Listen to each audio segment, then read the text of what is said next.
안녕하세요. 한나TV 한나입니다. 요즘 정말 너무 덥고 습하죠? 진짜 요즘 날씨 진짜 완전 여름.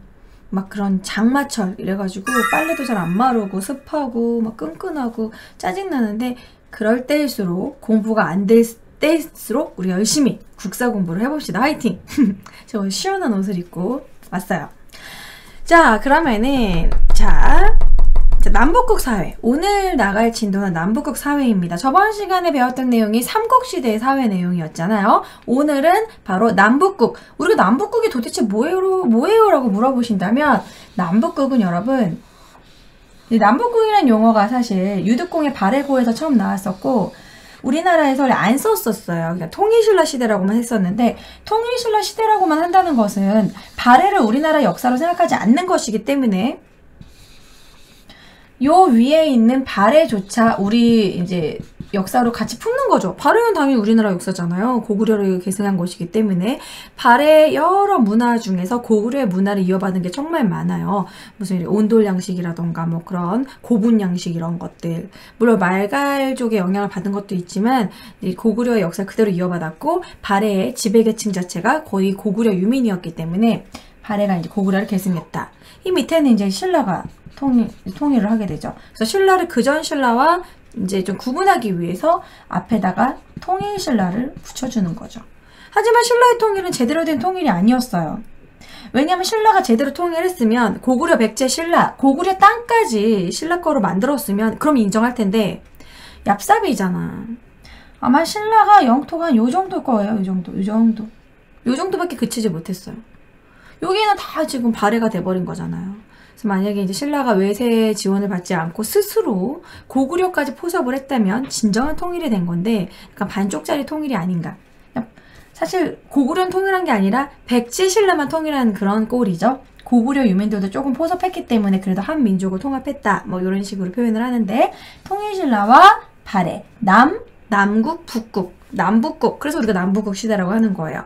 우리가 중국의 위진 남북조 시대 뭐 이런 거 있잖아요. 남조와 북조 뭐 이런 식으로 남북국 시대라고 합니다. 이제부터 앞으로 남북국 시대를 들으면 통일신라랑 발해구나 이렇게 아시면 될 것 같아요. 당연히 여러분들 아시는 분들도 많겠지만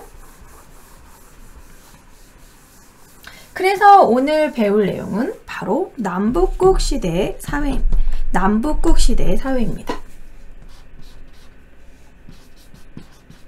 좀 앞에다 쓸게요. 칸이 모자랄 것 같으니까.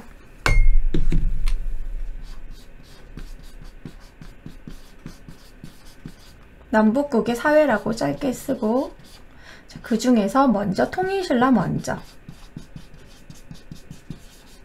통일신라의 사회 모습은 어땠느냐 한번 정리해 볼게요.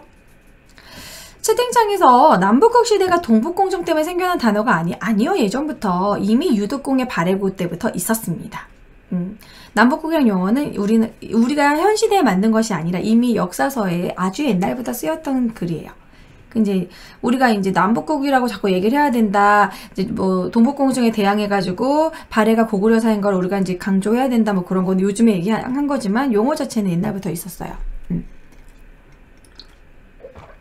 남북국이 뭐냐고 물어보신 분이 많네. 지금 방금 얘기했죠. 통일신라와 발해를 남북국이라고 해요. 자, 이제 통일신라가 됐어요. 신라가 이제 통일을 했지만 그래도 뭔가 아쉬운 게 너무 많았지. 그래서 이제 어쨌든 고구려 백제 신라가 합쳐지니까 민족을 통합하려는 그런 노력을 보입니다. 민족을 통합하려고 어떤 노력을 보이냐면 이런 고구려와 백제 유민들을 포섭하려고 해요. 백제 고구려 유민들을 포섭했다. 어떻게 포섭했다? 그 포섭했다는 내용은 뭐 왜 어떤 식으로 포섭했다고 뭐 쓴다면 딱 이거지. 예를 들어서 여러분들이 뭐 하나의 조직을 갖고 있다던가 서로 친한 사람들이 있으면은 완전 내 편으로 만들기 위해선 한 자리씩 주는 거지. 이제 여러분들이 무슨 기업을 차린 다음에 한 자리씩 주고 그런 식으로 관직을 주는 거예요. 관직을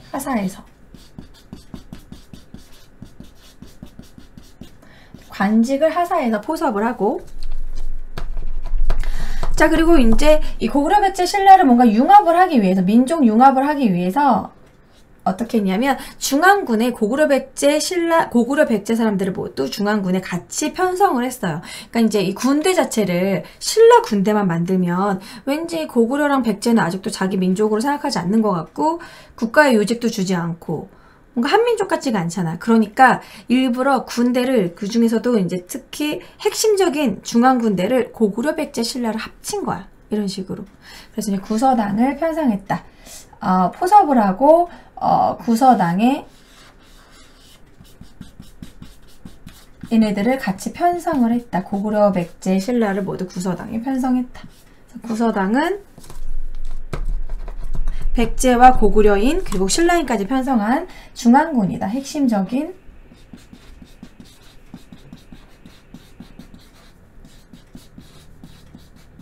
제가 빨간색으로 쓰는 거는 여러분들이 아는 내용이면 굳이 안 쓰셔도 돼요. 네, 그냥 참고로 더 적어드리는 거예요. 자, 그 다음에 이제 민족 통합 노력은 이렇게 됐고, 그 다음에 사회적인 변화.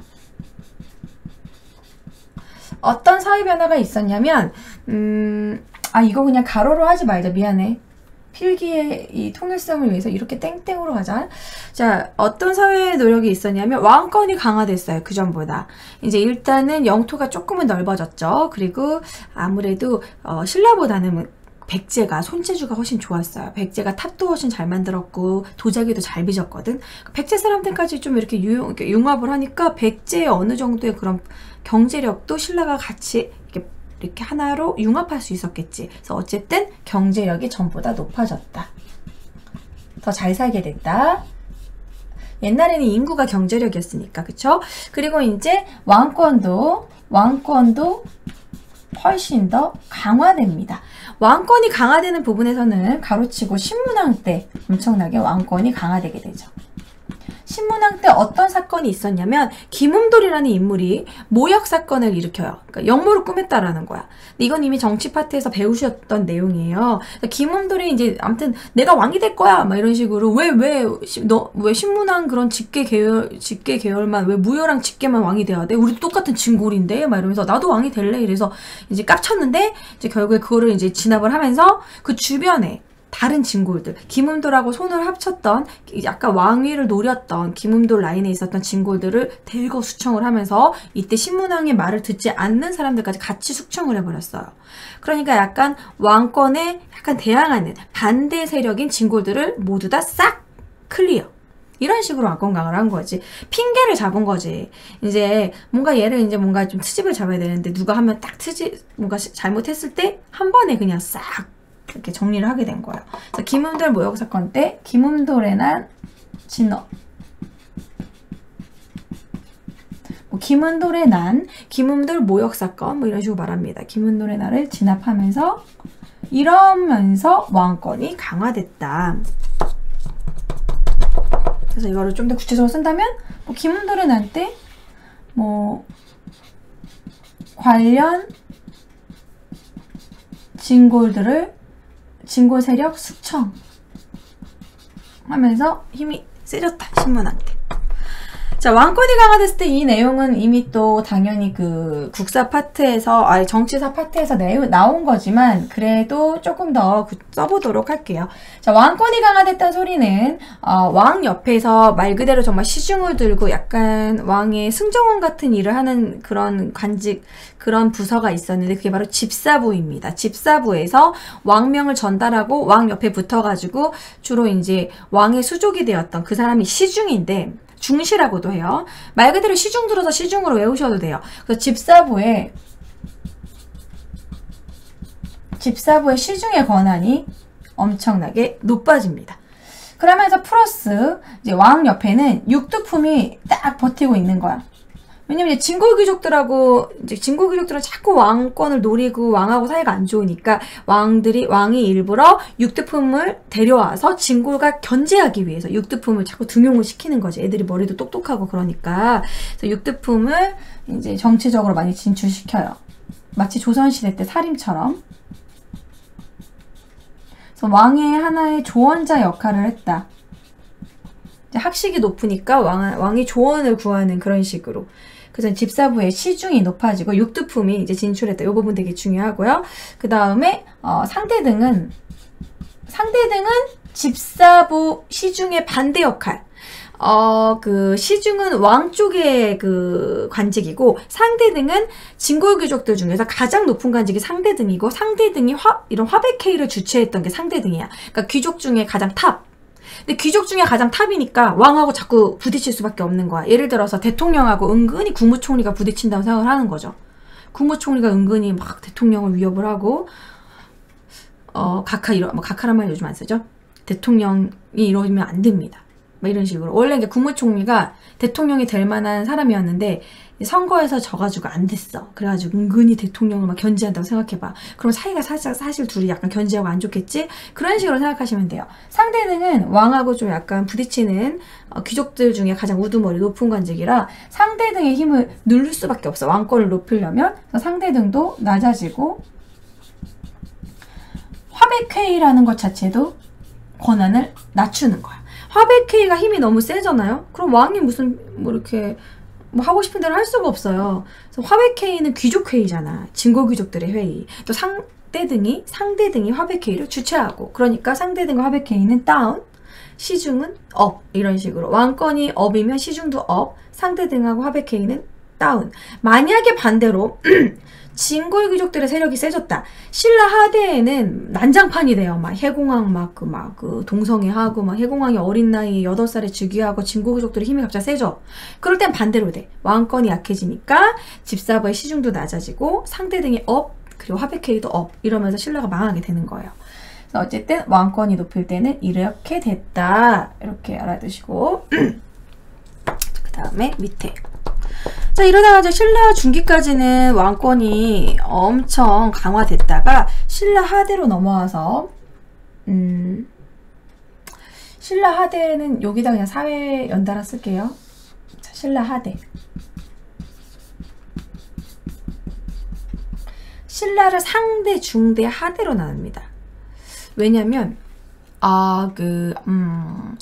통일신라와 신라가 다르잖아요. 우리가 신라 초기, 중기, 후기 하면은 헷갈려. 신라는 그냥 신라도 있고 통일신라도 있잖아요. 그래서 우리가 역사적으로 신라 초기, 중기, 후기는 그냥 신라고 통일신라는 상대, 중대, 하대 이런 명칭으로 주로 씁니다. 그래서 상대, 중대, 하대는 통일 이후를 얘기하는구나. 이렇게 아시면 돼요. 그래서 꼭 필기하실 때 신라 후기라고 쓰지 마시고 그냥 하대라고 써주세요. 중대, 상대, 중대, 하대. 이건 통일 신라를 얘기하는 거고. 자, 신라 하대에 이제 이런 사회적인 문제가 생겨요.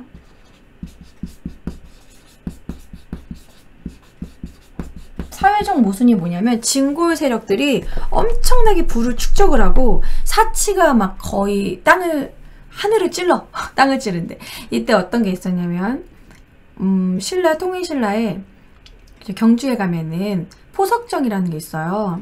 그 포석정은 술잔을 띄워놓고 이게 물을 흐르게 한 다음에 이렇게 사람들이 동그랗게 이렇게 앉아. 포석정이 어떻게 생겼냐면 이렇게 동그랗게 이런 식으로 생겼어요.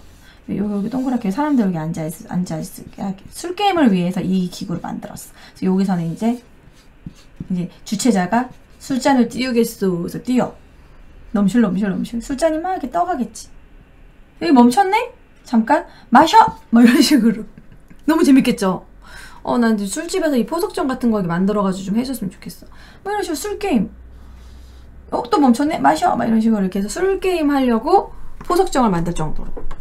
막 사치와 향락이 완전 빠져가지고 난리가 났어. 아주. 나라가 망할 징조가 되면 꼭 사치죠. 로마도 마지막에 사치스럽게 하다가 망하잖아요. 로마 같은 경우에는 이제 사치가 극에 달해가지고 귀족들이 고기나 뭐 포도나 막 맛있는 거 먹어. 그 다음에 이 맛만 보고 뱉었대. 뱉는 장소가 있어가지고 뱉는 그 그릇도 있고 막 뱉어. 그래도 다른 거 먹어볼까? 포만감에 들면 맛을 못 먹잖아. 이거 여러분 뷔페 가서 써먹는 거 아니에요? 막 그러니까 먹기만 해. 식감을 느껴, 맛을 느끼고 삼키지 않고 뱉는 거야. 그 정도로 사치스러웠거든요. 그 로마도. 아무튼 신라도 거의 그 급으로 맨날 사치 향락, 맨날 술 마시고 술 퍼져가지고 놀았던 거야. 근데 사실 맛있는 거 삼키고 싶은데 그 목 넘김도 하나의 맛인데 말이죠. 이런 사회적 모순이 나타납니다. 진골귀족들이 너무 부를 축적을 해요. 막 그러면서 어떠한 사회 모순이 나타나느냐. 자, 진골귀족들이 세력이 업되면서 얘네들이 왕위 쟁탈전이 나타나. 이제 꼭두각시 같은 왕을 세워놓고, 어린 왕을 세워놓고 뒤에서 진골귀족들이 막 이렇게 꼭두각시처럼 조정을 하는 거지. 왜냐면 어린 왕, 해공왕이 즉위하면서부터 왕권이 엄청나게 급격히 낮아져요. 8살 때 즉위했으니 뭐를 할 수 있겠어. 뒤에 있는 이제 어른들이, 진골귀족들이 막 이렇게 조정을 했겠지. 그러면서 이제 중앙정부도 이거를 통제할 수가 없는 거야. 이 말은 즉 왕권도 약해졌다는 거죠. 따로 쓰지 않을게요. 해공왕 때부터 왕권이 약해졌다.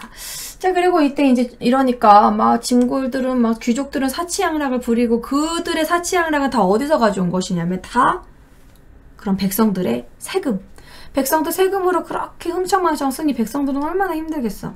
그래서 이때 막 살짝 그런 흉년이나 전염병도 막 돌고 막 가뭄이 있고 막 이러니까 이때 이제 원종과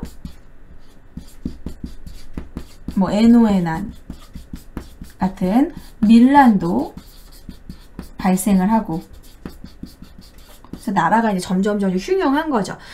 자, 이런 분위기에서 이제 새로운 세력이 나타나게 됩니다. 이것은 우리가 정치 파트에서도 공부했던 부분이에요. 새로운 세력 누가 나타날까요? 새로운 세력. 항상 불만이었던 세력. 바로 육두품. 골품 제도 때문에 높은 관직에 오르지도 못하는 그런 육두품들이 이제 원래부터 있었는데, 이 육두품들이, 얘네들은 브레인이잖아. 자기네들의 머리와, 육두품들의 그런 머리와 그런 지금까지 불만, 거기다가 플러스 그때 당시 성주라고 하는 지방 세력인데, 이제 큰 성을 가지고 있고 군세력도 가지고 있고 재력도 가지고 있는 그런 사람들. 왕건. 바로 태조왕건이 무슨 출신이죠? 호족이 나타나는 거지. 그래서 이제 육두품과 호족 세력의 힘을 합치게 돼요. 거기다가 이제 종교로 치면은 플러스 선종이라는 종교가 만나서 결국에는 이제 후고구려, 후백제 이렇게 나타나게 되는 거고, 이제 결국은 후고구려에서 이제 궁예가 약간 미치잖아요. 그리고 이제 궁예가 미치고 나서 이제 궁예를 몰아내고 왕건이 고려를 세우게 되는 거예요. 이 부분은 여러분 다 이제 아는 부분이고요. 정치사 파트이기 때문에 이런 반신라 세력이 등장했다.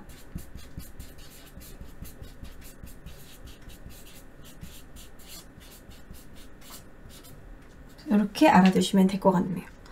그래서 이 부분은 이제 통일신라의 어떻게 보면 역사를 한 번에 싹 정리한 거랑 같은 건데, 사실 사회 파트라고는 하지만 옛날에 배운 내용 또 나오고 그래요. 나선형 교육과정. 이미 정치사에서 배웠던 거 사회에 또 나오는데, 이제 여기서 중요한 거를 정리를 해보면,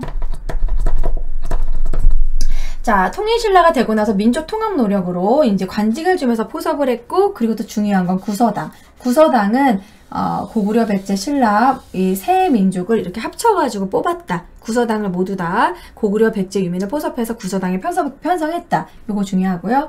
그 다음에 이제 뭐 이런 부분.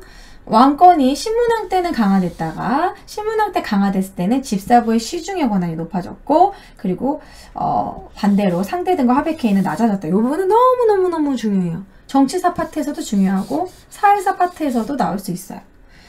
김음돌의 나는 이미 정치사에서 알았던 거고, 그리고 신라 하대에는 이런 사회적인 모순이 표출돼서 진골귀족 세력이 다시 힘이 세졌고, 왕위쟁탈전이 벌어지면서 왕권이 약해졌고, 이런 원종과 애누 같은 사회 반란도 일어나고, 육두품과 호족과 선종이란 종교가 만나서 반신라 세력이 나타나서 새로운 나라를 만들게 됐다.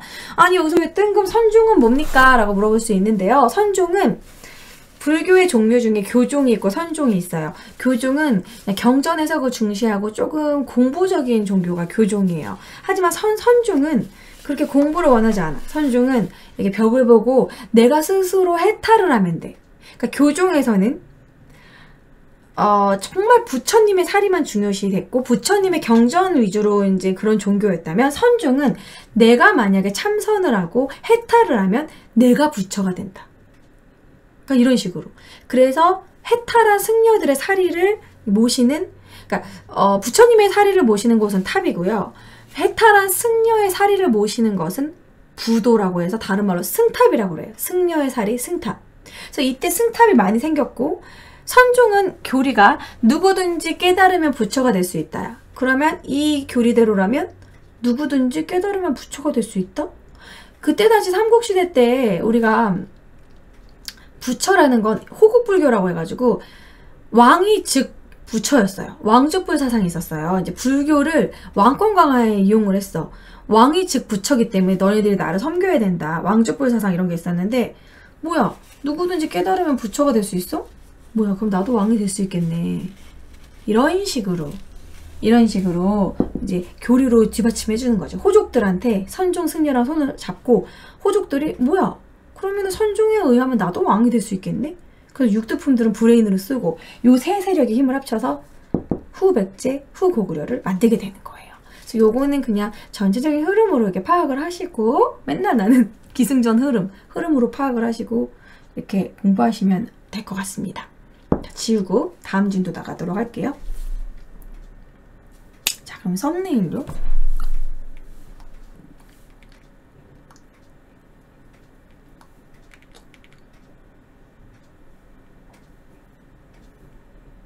아니야, 여기다가 뭔가 좀 지도를 하나 그릴게요. 썸네일용으로. 자, 도PD 보고 있나? 자, 여기다 지도 그리고 지도까지 포함해서 썸네일을 뽑아다오. 나의 지도 실력 자랑을 좀 해보겠어. 아까가 더 잘 그린 것 같지만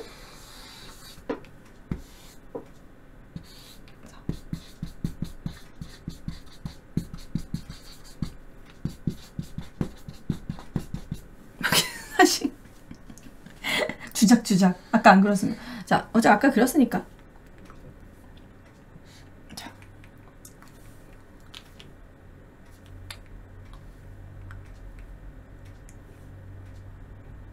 끝! 됐어요. 썸네일용까지 뽑았고 아우 이번에도 3개로 만들어야겠네. 내용이 많네. 아 아니야. 아 이거는 썸네일용 뽑고 연달아 해야 되겠구나. 아이 끄는 거 그냥 붙이라고 해야겠다. 그래도 잠깐 쉴게요. 여러분. 난 피곤하니까. 독도 봐봐 꼭 저런 학생이 있어. 내가 이제 학원에서 이렇게 딱 지도를 그리잖아. 그러면 독도는요? 그럼 이제 이것들 귀찮게. 울릉도는요? 자 이게 독도고 이게 울릉도야. 제주도는요? 꼭 그려달라고. 이런 식이면 야 그럼 뭐 거제도 뭐 여기 강화도 뭐 이거 다 그려야 되냐 섬을? 진짜 그냥 간단하게 그린 거죠. 꼭 그려달라고 하는 애들이 있어요. 애국심의 양.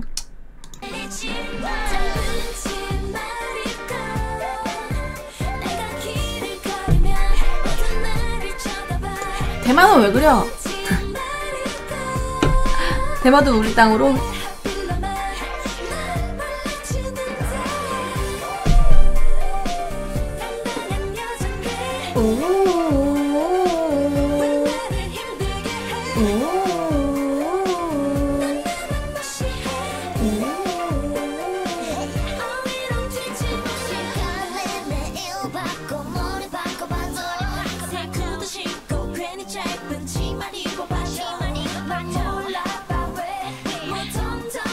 만두국 너무 기대돼.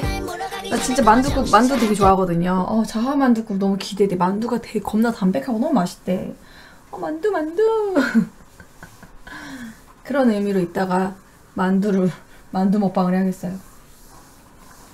만두 근데 만두의 유래는 참 잔인한데 만두를 여러분 사람 얼굴로 보이게 하기 위해서 중국에서 만들었다고 하죠. 근데 중국 만두랑 우리 만두는 정말 다른 것 같아요. 약간 중국이 훨씬 더 만두가 다양하긴 한데 저는 우리나라 만두 중에서 뭐 튀김 만두도 맛있지만 떡만두국에 들어간 만두 제일 좋아해요. 퍼진 만두. 그래가지고 떡만두국에 일부러 이렇게 터트려서 먹는 거 있잖아. 이렇게 국물 약간 빨개지게. 김치만두 좋아해요. 저는 김치만두. 네. 조랭이 만두국이라던데 자아손 만두국은 대륙붕은 그리면 안 됨. 독도 뺏김. 대륙붕 얘기까지 나오고. 대륙붕 옛날에 수업할 때 대륙붕도 그렸었는데. 한국지리 수업에 이렇게 있으면은 이렇게 이렇게 막 이런 식으로 이렇게 있고 해구가 있고 그쵸? 뭐더라 또 막 있는데 여기까지가 이제 수십 몇 미터까지가 대륙붕이고 이게 해구 뭐 그런 거 많았는데. 채팅창에 퍼스트 티모님 별빛선 100개 팬가이 고마워요. 두근두근 사랑해요. 티모님 감사합니다. 티모님. 해발 200m까지가 대륙붕이고 그쵸? 해구 있고 그 다음에 뭐 있지? 뭐 해양 그런 막 주름 있는 거 그런 거 뭐라 그러지? 다 까먹었다. 한국지를 수업 안 한 지 오래돼서. 한국지르도 되게 강의하는 거 재밌는데 그런 뭐 이렇게 우가코 가믹공유 이런 거 있잖아요. 이렇게 강을 막 이렇게 그려가지고 강이 이제 자유공유 이렇게 하다 보면은 자유공유 하다 보면은 이렇게 하다가 나는 여기로 흐를 거야 막 이래가지고 나는 넌 알아서 살아. 그래서 여기가 이렇게 침전돼서 우가코도 생기고 뭐 이쪽으로 점점 해가지고 퇴적과 침식 이동하고 그런 자유공유 범람 뭐 이런 것도 재밌는데. 예, 저거 공통사회도 복수 전공했어요. 처음 듣는 소리야?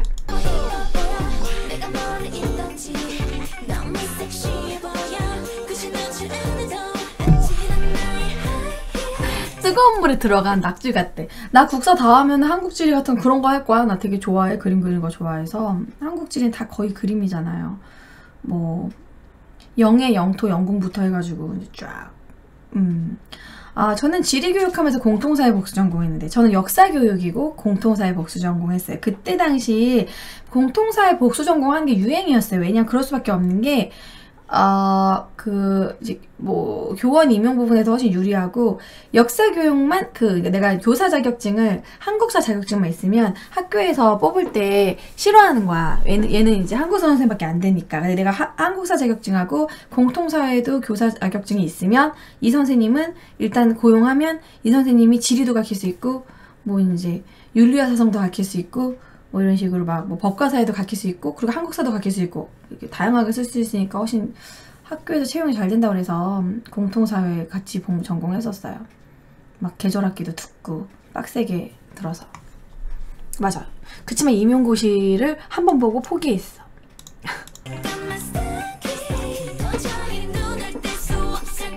땜빵용.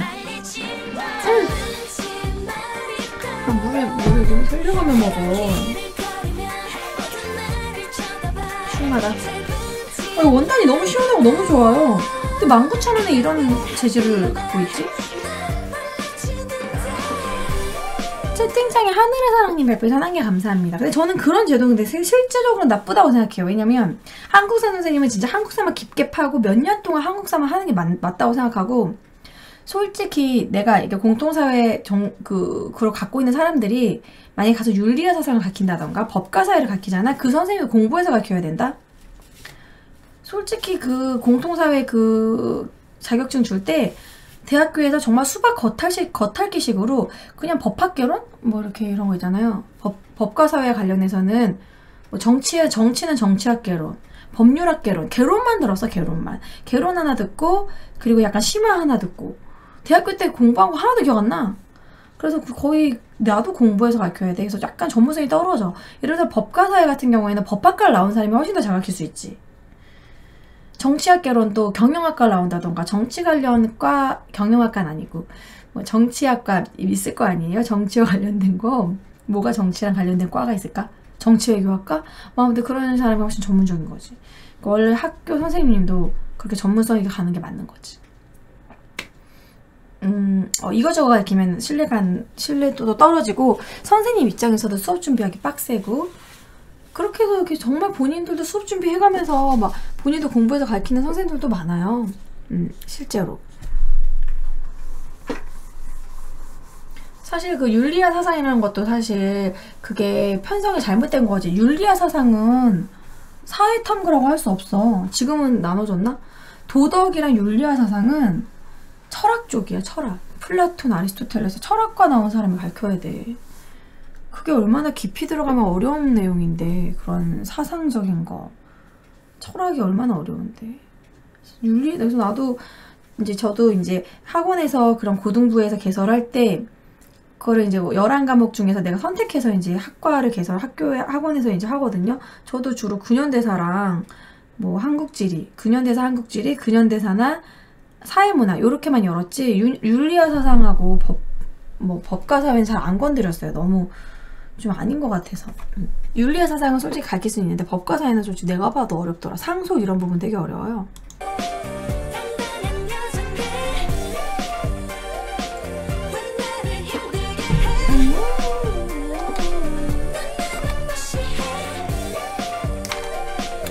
철학의 정의가 뭐예요? 간단하게 철학?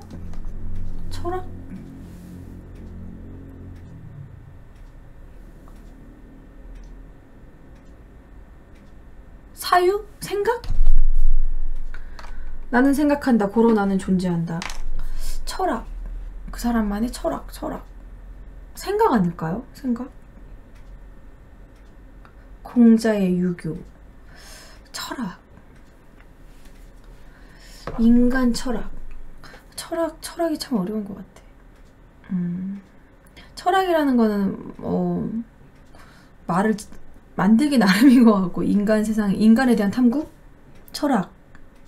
인간의 사고에 대한 탐구? 예를 들어 철학에는 실제 유교 사상도 있고 노장 사상도 있고 막 장자 이런 거 있잖아요. 장자의 호전몽 뭐 이런 거 제가 여러 번 얘기를 하지만 제가 되게 매력적으로 생각하는 사람인데, 호전몽 정말 기발하잖아요. 이제 장자가 꿈을 꿨는데 낮잠을 잤는데 이렇게 막 나비가 돼서 날아다니는 꿈을 너무 리얼하게 꿔서 딱 잠이 깼는데 내가 나비인 게 아닌가? 내가 나비인데 지금 내가 여기서 살고 있는 게 이게 꿈 아닌가? 그런 거. 내가 나비인가? 아니면 나비가 내 꿈을 꾼 것인가? 아니면 내가 나비 꿈을 꾼 것인가? 그거 너무 멋있지 않아요? 해골물은 원효대사. 무슨 말인지 모르겠어? 그러니까 여러분들이 지금 이렇게 살고 있는 것 자체도 꿈이 아닐까 뭐 이런 생각하는 거예요. 형이상학적인 접근이죠. 그런 거를 모티브로 만든 영화들도 많잖아요. 매트리스적 접근법?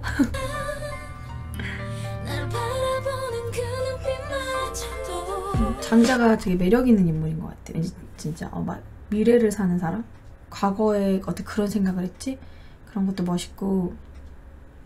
장자가 쓴 말 중에 되게 멋있는 말이 있는데, 수레바퀴 웅덩이 안에 말라가는 붕어들은 서로의 서로 핥아주면서 몸을 축인다 뭐 이런 거였는데, 이런 말이 아니다. 이런 변태 같은 게 아니라 되게 멋있는 말이었는데 기억이 안 난다. 그러니까 되게 궁핍한 상황에서는 서로 도우면서 버틴다는 그런 교훈이 있는 말이었어. 그러니까 그 웅덩이가 언제 말릴지 몰라. 그래가지고 그 물고기 둘이서 서로 핥아가면서 몸을 축여가면서 버틴다는 뭐 그런 내용이었어. 근데 글이 정확히 기억이 안 나. 인터넷에 있을라나? 장자. 수레바퀴. 몸을 축인다. 소설에서 읽은 거, 어떤 책에서 읽은 건데.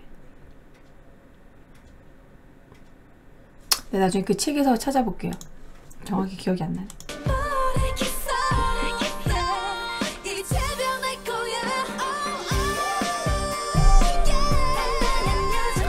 시라소니님이 한나님 궁금한 게 있는데, 만약에 삼국통일을 고구려가 했었다면 중국 땅도 우리 땅이었을까요? 뭐 북부 쪽은 완전 중국 땅까지는 아니죠. 중국은 사실 우리나라 위쪽 그 간도 부분하고 그 위쪽에 대해 그렇게 막 관심이 없어. 중국 영토를 다 그릴 순 없지만 중국은 일단 왜 안 나와 갑자기? 뭐 이런 식으로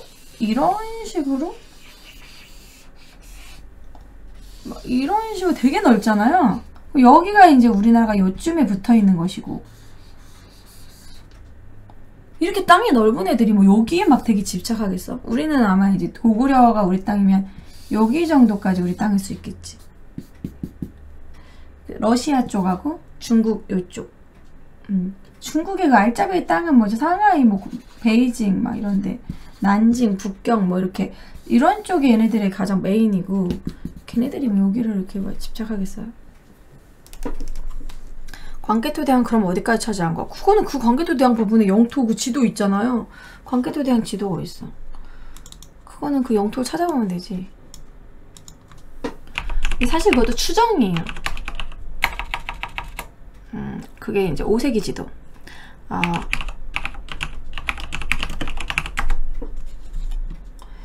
광개토대왕 때 고구려 지도를 사실 이것도 뚜렷하진 않아요. 고대사 부분은 아유 그림이 좀 흐리긴 한데 장수왕 때가 가장 오마이갓 이거가 내가 이걸로 색칠 안 했구나. 잠깐만요.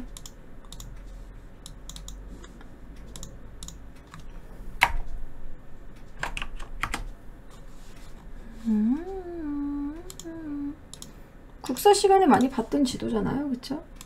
5세기 지도. 5세기 지도로 보면 이게 이제 광개토대왕이 어느 정도 차지하고 그 이제 거의 근데 이 정도라고 보면 돼. 위에는 광개토대왕 개척을 했고 장수왕은 아래로 내려가지 남진자체. 그래서 이 윗라인은 다 광개토대왕이 만든 거라 생각하면 돼. 그래서 장수왕 때 그쵸. 그리고 문자명왕 문자왕 아닌가 문자왕. 그래서 주로 이제 우리가 장수왕 때 최고 영토다라고 생각하죠. 중원고구려비 세운 것까지. 그래서 이 비석을 세웠기 때문에 이 비석의 끝자락 그리고 이제 고구려는 요 정도였을 것이다라고 보는데 사실 이것도 구체적인 딱 정확한 영토라고는 할 수 없습니다. 그래서 점점점점 좀 약간 이렇게 해놓은 게 경계선을 우리가 확실히 알 수는 없어요. 그때 당시는 이렇게 막 뭐 성곽, 뭐 천리장성 뭐 이런 걸 참고하지만 지금도 딱 경계선이 딱 뚜렷하게는 그렇잖아요. 나라가 지금은 나라의 경계선이 있지만 그때 당시에는 막 차지했다가 뺏겼다가 막 이런 식이니까 전쟁을 통해서 문주왕 잠깐만 문자왕인가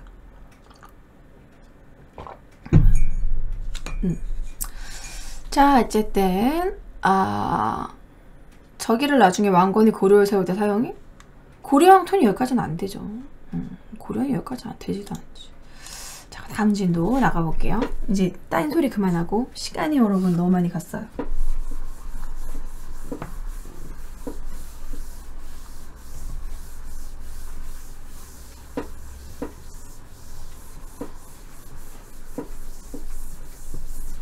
자, 생각해보니까 필기를 2번이나 더 해야 되는데 지금 잡소리 하고 있었지. 시간도 없는데 빨리 끝내고 만두 좀 먹어야 되는데. 자, 그러면은 통일신라의 생활. 자, 이어서 필기를 해보도록 할게요. 통일신라의 생활. 이 파트는 여러분 쉽습니다. 사실 필기할 거리도 없긴 한데요. 제가 그림 자료도 좀 보여줘 가면서 좀 설명을 해드릴게요. 한 개 더, 도시생활까지. 자, 일단은 뭐 귀족생활. 귀족들은 당연히 딱 한 단어로 정리할 수 있습니다. 사치, 향락? 겁나 잘 살았다. 자, 귀족들은 잘 사니까, 여러분 잘 살면은 어디 살아야 돼요? 물론, 뭐, 이렇게 지방에서 떵떵거리고 잘 살 수도 있겠지만, 왠지 난 잘 사니까 우리나라 서울 중에서도, 서울 강남에서 가장 알짜배기 타워팰리스에 살아야지, 이렇게 생각하는 그런 로망이 있잖아요? 잘 살면 일단 서울에, 비싼, 뭐, 아파트 정도는 살아야지, 뭐, 이런 식으로. 그래서 이때 당시 귀족도 수도밖에 안 살았습니다. 수도 금성에서 살았죠. 금성. 경주, 지금의 경주, 금성과 그리고 오소경, 최소 오소경에서 거주했다. 오소경은 이제 그때 당시 광역시급이에요. 지방에서 안 산다 이거야. 귀족들은 금성, 오소경. 이때부터 수도 좋아했다. 그러면서 이제 금입택과 사절유택에 거주하면서 겁나 잘 살았죠. 금입택이 그때 당시 금성에 30여 개 정도가 있었다라고 해요. 금입택을 제가 금입택이 아마 있을 거야. 금입택 사진 여기 있다. 자, 금입택. 이게 금입택으로 추정하는 그때 당시의 그림인데요. 가운데 그림만 금색이죠. 보이세요? 전체적으로 다 그냥 가옥인데 금색. 그래서 이걸 금입택으로 보고 있어. 그래서 그때 당시 금입택이라고 하면 정말 전체 다 금이었을까? 그 정도는 힘들고 금박으로 씌웠을 것이다. 이런 금입택과 비슷한 절이 있는데 우리나라 서울에 있는 절인데 진짜 금으로 입힌 절 있거든요. 금절. 금절이라고 검색하면 뜨지 않을까요? 아, 나 그 절 이름 기억이 안 나네. 보여드릴게요.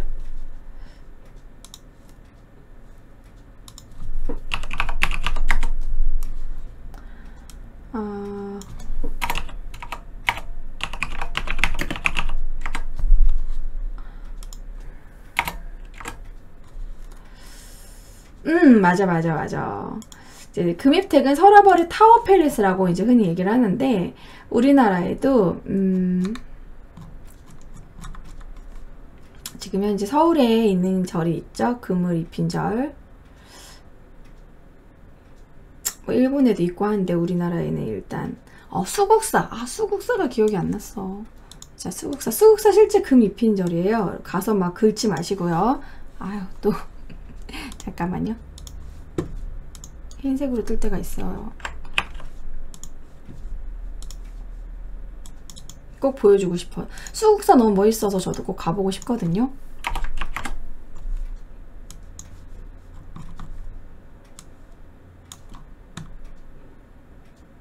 서울특별시 은현동, 은평구 가련동에 있는 수국사. 수국사의 봄, 여름, 가을, 겨울을 표현한 겁니다. 멋지죠? 봄, 여름, 가을, 겨울. 와, 나는 겨울이 제일 멋있는 것 같아. 눈 올 때 한번 가야겠어. 와, 이 골드 멋지죠? 이게 금박을 입힌 거거든요. 금을 얇게 펴가지고 거기다가 이제 칠한 거예요. 이렇게 이런 금입택이 존재를 했고, 거기 김유신의 집이 금입택이었다, 막 그런 얘기가 있어요. 그래서 금입택, 야, 얼마나 잘 살면은 금을 집에다가 뿌렸겠어. 금입택 좋아하는 사람 있잖아. 그 미국 대통령이 누구야? 트럼프가 금 되게 좋아해서 트럼프 막 서재 뭐 보면은 뭐 쿠션도 금사로 만들었고, 실제 막 금장식 되게 많이 해놓잖아요. 트럼프의 타워 팰리스에도 다 금으로 도배해놨어요. 겁나 잘 살아서.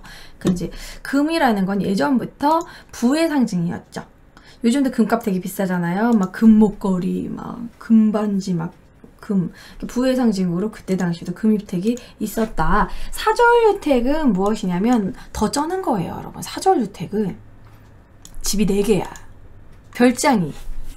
금입택에 살면서 봄에는 여기가 봄이 경치가 좋고 벚꽃도 막 날리니까 봄에는 동야택, 저기 동쪽에서 이제 봄 별장이 따로 있고, 여름에는 공양택이라고 해가지고 이제 시원한 그런 계곡 쪽에서 이제 별장이 있고, 그리고 가을에는 구지택이라고 하면서 이제 낙엽이 있고 책 읽기 좋은 또 별장이 있고, 겨울에는 가이택이다 라고 하면서 이제 따뜻한 별장이 있어요. 우와, 멋지죠? 이렇게 여러분 별장이 있다는 거는 진짜 부의 상징이잖아요. 진짜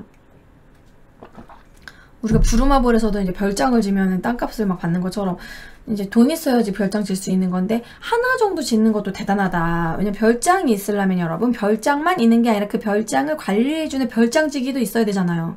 그럼 노비도 있어야 될 거 아니야. 별장을 관리하는 노비. 그럼 이 별장마다 다 노비가 있겠지. 밥을 해주는 노비. 맨날 거기 거주하면서 깨끗이 닦아놓는.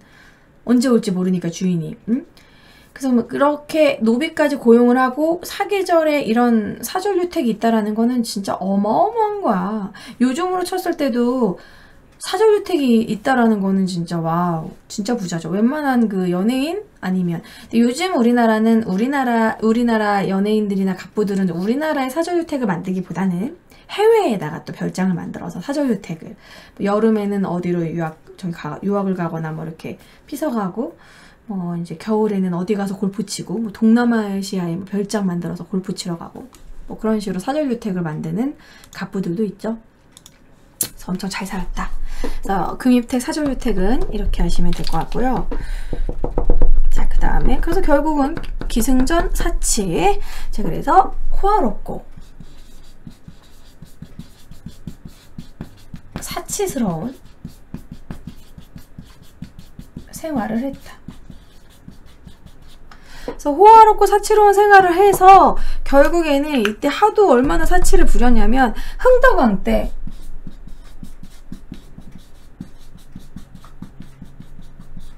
사치 좀 그만 부려라, 사치 금지령을 발표하기도 했지만 효과는 없었다. 콧방귀도 안 끼지. 뭐야, 내 돈 주고 내가 사겠는데, 뭐 이런 식으로. 얼마나 사치로웠는지 사치스러워서 얘기를 좀 해볼게요. 어떤 게 있었냐면, 이제 밥을 먹을 때 이렇게 고기를 구워 먹고 할 때 숯을 사용해가지고 음식을 했고요. 이제 그전에는 이런 일반 백성들은 나무를 가지고 땔감으로 이제 아궁이를 떼서 음식을 해 먹습니다. 근데 나무는 이렇게 불이 좀 지펴지다가 아시겠지만 금방 꺼지잖아요. 근데 숯을 이용하면 계속 뜨겁잖아. 우리 숯불구이 갈비 먹을 때 많이 아시죠? 숯불? 이때부터 숯을 사용을 했고요. 숯이라는 걸 많이 제조했다라는 거야. 그리고 이제 엄청난 대농장을 가지고 있고 그 대농장을 이제 백성들을 통해서 이렇게 경작을 하게 하고 대농장에서 이제 엄청난 쌀이나 막 이런 곡식이 나올 거 아니야. 그럼 굶고 있는 그런 백성들한테 꺼줘. 근데 꺼줬는데 이자를 별로 안 친다면 진짜 자선사업가지만 이자를 엄청 때리는 거야. 거의 뭐 사채 수준으로, 러시안 캐시 수준으로. 그래서 고리 대업을 통해서 돈을 버는 거죠. 지금도 돈 많이 버는 데는 사채 아닙니까? 요즘에는 TV에서 사채 광고 별로 안 나오는 것 같아요. 좀 좋은 것 같은데 옛날에 어느 순간 되게 이명박 대통령 때부터 사채 광고 풀어가지고 엄청 사채 광고 많이 했죠. 진심 짜증나는데. 뭐 리드코프 막 러시안 캐시 막 이런 거. 겁나 이율이 장난이 아니에요. 사채 쓰시면 안 돼요. 그리고 예. 그뿐만이 아니라 이제 어떤 식으로 또 이제 이런 사치품을 썼냐면 아라비아산 향료로 이렇게 막 향수를 쓴다던가 아라비아 외국산 지금도 우리가 막 외국 명품 좋아하는 것처럼 외국산 향료 그리고 이제 동남아시아의 거북딱지로 만든 장식품 잔인해 거북딱지로 만든 장식품 우리나라에는 거북이가 그때 당시에는 귀했으니까 그리고 고급 목재 그런 동남아시아산 고급 목재라던가 그런 것들로 이렇게 가구를 만들고 우리나라의 가구는 결이 일자지만 동남아시아 쪽의 그런 화렵수가 약간 이렇게 나무가 이렇게 휘면서 결이 예뻐요. 그래서 그런 결을 이용하는 그런 목재 그리고 에메랄드를 수입해가지고 이렇게 목걸이도 만들 정도로 아주 사치가 그거에 달했다. 귀족은 그렇게 하시면 될 것 같고 평민은 뭐 외울 것도 없죠. 가난했다. 뭐 거의 가난했죠. 그냥 풍족하게 먹고 사는 사람들 조금 있고 대부분 가난했고 일부는 빚을 못 갚아서 체부 노비로 전락하기도 하고 주로 이제 귀족들의 대농장에 가가지고 이렇게 소작농으로 이제 일을 하고 엄청 가난하고 세금에 시달렸죠. 세금의 부담이 컸다. 항상 힘들어 항상 그쵸? 국가가 뭔가 좀 이렇게 하려고 그러면 맨날 세금만 올리고 갑부들은 계속 잘 살고 그렇잖아 억울하잖아요 그쵸? 빈익빈 부익부 그쵸? 그 뭐야 그 유명한 말이 갑자기 기억이 안 나네 인질극 했던 분 있잖아요 유전무죄 무전유죄 막 이런 거 근데 이 말이 너무 공감이 되지 않아요? 만약에 내가 완전 흑수저고 정말 죄 같지도 않은 죄를 저질렀는데 변호사 고용 못해가지고 나는 재판에서 엄청난 형량을 맞고 내가 아는 친구니까 예를 들어 금수저랑 내가 서로 싸웠다고 쳐 금수저랑 쌍방가실인데 금수저 걔는 엄청나게 막 로펌 써가지고 좋은 변호사 써가지고 걔는 이제 막 보석으로 풀려나고 나만 갇혔네? 뭐 이런 식으로 그런 경우가 실제로 지금도 일어나잖아요. 정말 열받는 경우죠, 그렇죠? 자, 그 다음에 이제 도시생활. 그때 당시에 도시생활은 어떤 것들이 있느냐? 주로 도시생활은 이제 귀족들이 도시에서 주로 살죠. 평민들은 도시에서 살려면 이제 노비로 살거나 이제 거의 이제 일부 경작을 하기 위해서 귀족들을 먹여 살리기 위해서 이제 도시에서 좀 살고 이러는데 도시생활은 자 경주. 자 그리고 경주는 다른 말로 금성이라고 하고 왕이 사는 곳이다 해서 왕의 수도다 해서 왕경이라고 했고요.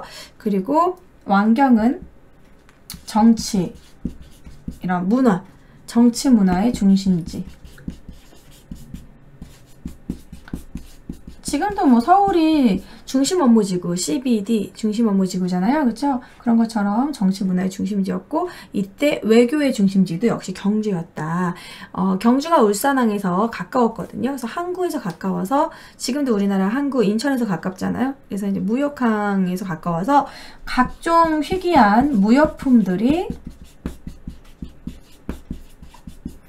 집결지, 모이는 곳으로 뭔가 무슨 특이한 물건을 구하려면 수도로 가야 됐다. 집결지인 거대 소비 도시였다. 이때 여기 있는 귀족들이 엄청나게 소비를 해서 소비 뭐야? 소비 도시요. 잘못 썼어 제가. 내 배가 고파서 정신이 없다. 거대 소비 도시다. 거대 소비 도시. 지금도 서울이 거대 소비 도시죠. 똑같이. 그러니까 각 지방에서 쌀 농사를 짓고 상품 화폐 작물 뭐 이런 뭐 딸기 뭐 그런 거 뭐 과일 야채 이런 거 하면은 서울에서 되게 많이 소비를 하잖아요. 지방에서도 물론 소비를 하지만 서울로 주로 집결을 하고 서울에 큰 시장이 있잖아요. 그거랑 똑같다 이렇게 생각하시면 될 것 같고요. 경주 글씨가 잘 견주로 보여. 자 그리고 왕경, 경주는 그렇고요. 오소경이란 말 되게 낯설죠? 오소경은 지금의 광역시라고 생각하시면 됩니다. 뭐 대구광역시, 울산광역시, 뭐 광주광역시 뭐 이런 거. 그래서 이제 경주도 있지만 오소경이 있었어요. 오소경은 말 그대로 작은 5개의 수도. 그래서 오소경은 지방의 하나의 중심지, 지방의 문화 중심지였다. 광역시의 역할을 했다. 뭐 이런 거. 여기는 어려울 게 하나도 없죠. 그냥 이게 전체적으로 이렇게 흐름 파악하면서 이해하시면 됩니다. 이거 그냥 읽어만 보셔도 돼요. 여기는 뭐 시험에 자주 나오는 부분도 아니고, 그리고 중요한 부분도 아니죠. 어려운 부분도 아니니까 읽어보시면 돼요. 이렇게 해서 파악하시면 될 것 같습니다. 다음 진도는 발해에 대해서 이야기를 나눠보도록 할게요.